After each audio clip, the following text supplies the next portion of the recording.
Welcome sa ating Kampihan with My Sis podcast. Ang podcast para sa inyong lahat at lalong-lalo na sa mga kababaihan. Ako si Teng, ang inyong host ngayon. Ang topic natin ngayon ay kakaiba. Ito ay tungkol sa isang programa ng kababaihang liberal.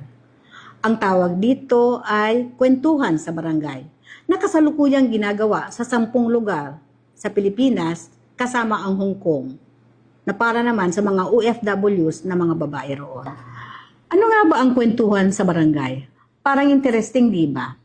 Pero bago tayo magpatuloy, pasalamatan muna natin ang Friedrich Naumann Foundation Philippines na patuloy na sumusuporta sa ating Kapihan with My Sis. Mabalik po tayo sa ating Kwentuhan sa Barangay. Ano nga ba ito? Para maintindihan natin, inimbita natin si Jet Ripari, na isang convener ng kababaihang liberal. Hi Jet, welcome sa ating Kapihan with My Sis podcast. Oo, thank you, Teng, sa inyong imbitasyon.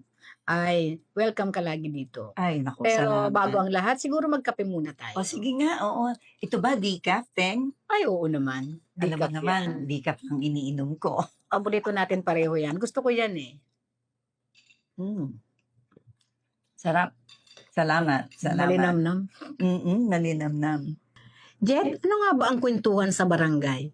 Actually, Teng, itong Kwentuhan sa Barangay ay isang programa ng kababaihang liberal.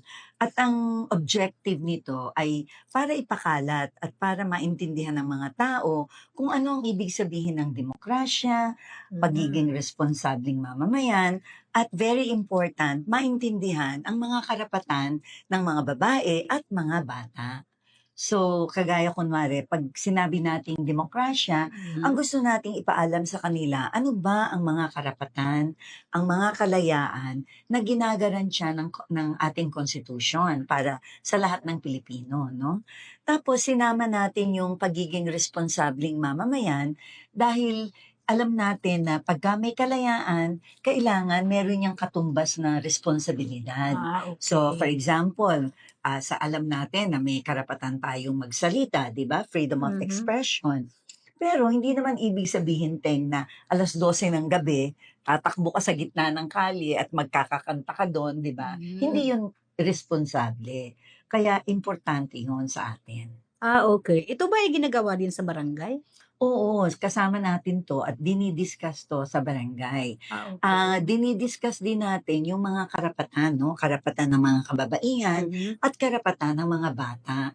Kasi alam mo, Teng, magtataka ka siguro pag nalaman mo na bihirang babae ang nakakaalam na ang mga karapatan ng babae ay actually guaranteed ng batas. Bihirang-bihira na karapatan ng babae, hindi lang karapatang mag-aral, hindi lang karapatan sa trabaho, kung hindi kailangan pantay-pantay sa trabaho, maski na sa tahanan, no? Yun ang nandun sa ating karapatan.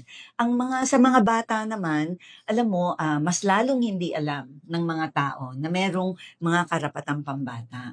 At ito, for example, ginagaransyahan dapat na ang mga bata ay may safe, no, at secure na tahanan. At may mga nagtinitirhan sila. Yun, importante yun. So, ang ganda pala talaga ng Kwentuhan sa Barangay. Marami kang matututunan. Ay, totoo yan, Teng. Actually, kagagaling ko sa Iloilo at pinanood ko yung kanilang Kwentuhan sa Barangay para sa mga kabataan. Nakakatuwa kasi ang daming pumuntang mga bata, I think mga 17. Tapos ginawa namin sa Barangay Santa Cruz. Nagpunta rin yung may 2 kagawad na nagpunta at nandun din kasama sa pagpe-prepare yung head ng kanilang SK. So, napaka-supportive pala ng mga barangay officials. Oo, totoo yan, totoo. So, ang gusto kong ipakita rito, meron tayong video na ginawa, kinunang ko, no, ng kanilang pag-umpisa kung paano nagdi-discuss tungkol sa itong ating Kwentuhan sa Barangay. Kita magreklamo, we do something about it. Sabi kita reklamo and talk about mga kalikasan. Tapos kita habol kita ng mga basura ka, mga plastic bottles. Siyempre mag-plug up ang ato nga mga drainage. So, pinag-usapan pala nila ang pag-iingat sa kalikasan na palagay ko ay isang bahagi para maging matawag kang isang responsableng mamamayan. Ang Oo. galing. Oo, totoo yan, totoo yan. Ang maganda pa, may mga question and answer. Mm. So, nagtatanong ang mga kabataan tungkol sa kalikasan. So, sinabi mo rin, Jet, na may mga ginagawa kayong palaro tungkol Oo. doon. Oo. Nung pagkatapos ng discussion ng demokrasya at saka nung responsableng mamamayan, meron silang drawing contest. Oh. At ginawa ko, vinideo ko yung isang grupo na nag-uusap kung ano ang kanilang gagawing drawing. So, panoorin natin. So, ano yung dinodrawing nyo ngayon? Anong ibig sabihin nito? Yung timbangan na yung sa loyo, yung timbangan na nagsisimbolize ng ng justice. Okay. So, ito ang timbangan kung tama ang hustisya or hindi, no? Okay, very good. Thank you. Ito naman yung isang video na kinunan ko nung isang grupo, no? Actually, sila rin ang nanalo. Sila rin. At malalaman mo kung bakit sila ang nanalo. So,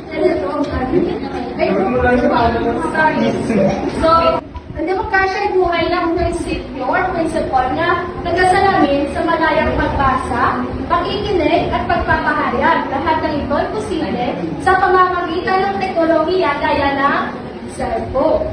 So, makita ni Tere, ang daily usage sa aking cellphone is there are Bible, Facebook, X, Instagram, Google, and also Reddit. So, kompleto rin namin. So, Wow, ang galing naman ng cellphone na napili nila. Pinakita talaga nila ang relationship ng technology at demokrasya. At napaka-innovative ng ideas nila. Ang galing. Oo, totoo yan. Napaka-creative nung kanilang mga dinrowing, no? Ito namang video na ipapakita natin, Teng, ay isang bata na nagsasabi tungkol sa corruption. Kasi para sa kanila, itong mga kabataan na to, para sa kanila, mahina ang suporta sa karapatang pambata dahil nga sa corruption. Okay. Shall we watch? So the concept of corruption is when there is dapat pala may sakto mahimuon. Especially ang mula mga sa mga officials, mga government officials. Ngayon, buwis ng tao, which is na dapat dedicated siya sa pag-ubra at pag-bullying sa komunidad and sa society. Corruption of course, when there is something nga ang motive sa tao is like, hindi for the people, wala to para sa iya nga kaugalingon lang, or para sa iya, para maging some power, which means na ang corruption is Bata pa pero alam na niya ang tungkol sa korupsyon. Maski nga salita niya, Ilonggo, naintindihan ko pa rin eh. Tama naman kasi minsan mahuhuli mo na yung ibig sabihin eh, no? Yes, yun. Actually, Ateng, after nitong discussion na to tungkol sa mga karapatan, Okay. meron pa silang isang game, isang simpler version ng Family Feud. Pero hindi na natin ipapakita kasi medyo mahaba yung mga video doon eh, no? Ano naman ang reaksyon ng mga bisita nila? Actually, maganda yung reaction ng mga bisita eh, yung mga kagawad nga, tuwang-tuwa sila. Kaya ito, panoorin natin, Teng. Sa palagay niyo, ma'am, meron bang naitulong tong ating programa na to sa inyong mga kabataan? yes, ma'am, malaki talaga ang itulong nito sa mga sa mga youth namin.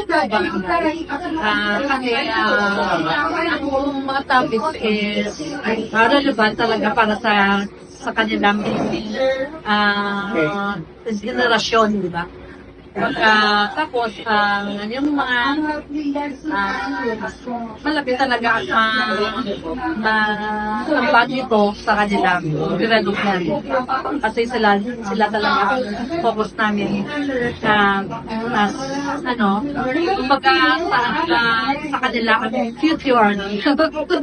Sir, ito bang mga ganitong activities ay nakakatulong dito para sa inyong barangay? Opo, ma'am. May tutulong po ito sa ating mga kabataan, sa ating mga yung mga Kumuloyo, tawag dito sa yung mga, yung tawag doon? Constituents ng barangay, may natutulong talaga ito. Oo. Suswak pala ang kwentuhan sa barangay para sa youth ng Barangay Santa Cruz. Oo, totoo yan, Teng. As a matter of fact, yan din ang sinabi nung chairperson ng SK at ng ilang participants. So, kinunan ko rin ng video yun eh. So, gusto kong ipakita sa inyo, Teng. Sige. Ano sa palagay mo, Janelle? May natutunan ba ang mga kabataan dito sa ating kwentuhan sa barangay? Definitely yes, Ma'am Jen. May natutunan. At may matutunan pa after this. Most especially because the subject or the topic for today's activity focus on democracy and good governance. And on my part, very timely, it's because when we speak about democracy, one salient feature is protest and dissent. It's about, of course, raising their voices. And one of my advocacy sa youth is marinig ang boses ng kabataan. So, very effective, very timely, and very, what would I say, na-appreciate talaga namin yung activity. It's because dito sa community namin, not all youth are very into politics when we speak about politics on what is democracy and how it would benefit them. So with this activity or through this activity, naging engaged sila. So thank you very much, Kababaihang Liberal, and thank you for listening to me. Anong experiensya nyo dito sa ating kwentuhan sa barangay? Nag-enjoy ba kayo or may natutunan ba kayo? Sophie, ano tingin mo?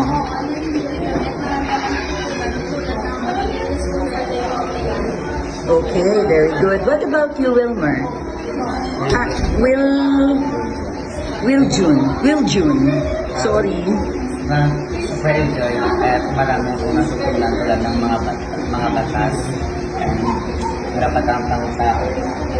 Okay, oo. So, overall, ito ba ay ire-recommenda nyo na ma-attenda ng iba yung mga kaibigan? Kasi ito ay good na halimbawa sa mga tao, sa mga awareness. Nakaka-impress naman pala talaga ang kwentuhan sa barangay. Nagdadala ng maraming kaalaman sa simpleng paraan. Totoo yan. Talagang nakakatuwa yung mga reaksyon ng mga bata.